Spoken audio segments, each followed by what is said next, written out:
Hello guys, mini ব্লগে তোমাদেরকে স্বাগত। তো আজকে সানডে মানে ফান্ডে। তো আজকে আমি শপিং করতে সকাল সকাল চলে গেলাম। তারপর শপিং করে এসে একটু রূপচর্চা করে নিলাম। করে নিয়ে আজকে যেহেতু রবিবার, তাই জন্য চিকেন আর ভাত হয়েছিল।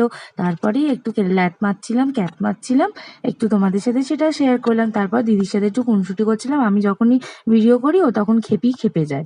তো তারপরে দেখো ওয়েদারটা কি সুন্দর। তারপর আমি একটু বসে বসে দেখছিলাম আবহাওয়াটা। আর এই যে দেখো আমার দিদি বসে বসে 4টের সময় কলা খাচ্ছে। রোজ আমাকে খাটাবে, ফল কেটে দে, কলা কেটে দে। ফলটা খাইনি এখনো, আগেই বসে গেছে কলা খেতে। তারপর সন্ধ্যেবেলা একটু চা খেয়ে নিলাম।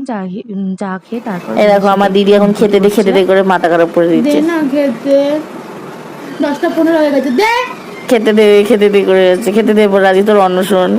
নখ ভাঙবি না, কিমচিটি দেবো। নোংরা মোটেও না। দে না রে, আমি রান্না করতে। আমি চাউমিনটা ডিনার করে নিই। আর তোমরা আমার চ্যানেলে লাইক, কমেন্ট, শেয়ার অ্যান্ড